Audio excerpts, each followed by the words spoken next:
spending years behind bars for a crime you didn't commit, because that's exactly what happened to our next two guests. Please welcome Jeffrey Deskovic and William Lopez. Thank you so much for coming in this morning. I was doing research, and your stories are, they're fascinating. So, Jeff, we're going to start with you. Tell us a little bit about how you ended up behind bars. Yeah, I was wrongfully convicted at age 17 of a murder and rape in New York.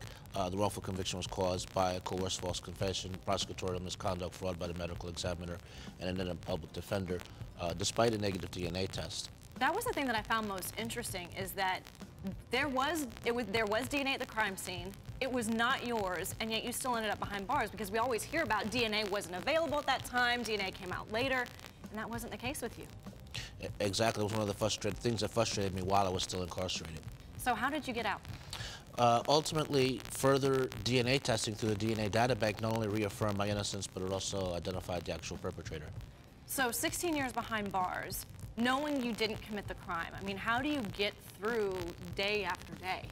You're not thinking that you're serving that much time. In my mind, I was only doing a year or two until the next appeal was decided, which case I was sure I would be released.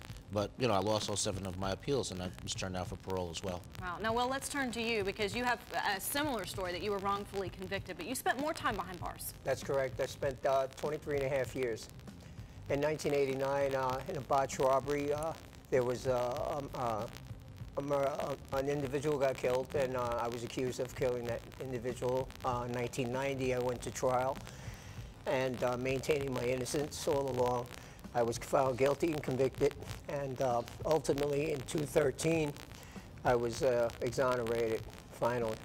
Now, Jeff, you were released in 2006, but, well, you just celebrated your 1-year anniversary of being out from behind bars. I mean, how do you reintegrate back into society after all that time? Well, it's actually very surreal and really crazy, because when I went to prison in 1989, we didn't have internet, we didn't have cell phones, we didn't have Metro cards, we didn't have any of that stuff. So today, I come out, and this world is just so fast. Everything is speedy.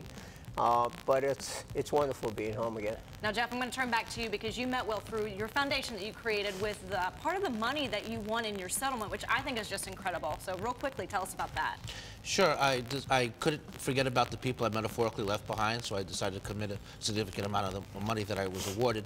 And what we work on trying to exonerate people, not just in DNA cases, but also in non-DNA cases. And Bill was the first case in which we had a hand in helping to exonerate somebody. Yeah. All right, and if you want more information, it's actually called the Jeffrey Deskovic Foundation, so be sure to look them up. They're on Facebook. You can also find them online. We'll have more information on the DBZ.com. We'll be right back.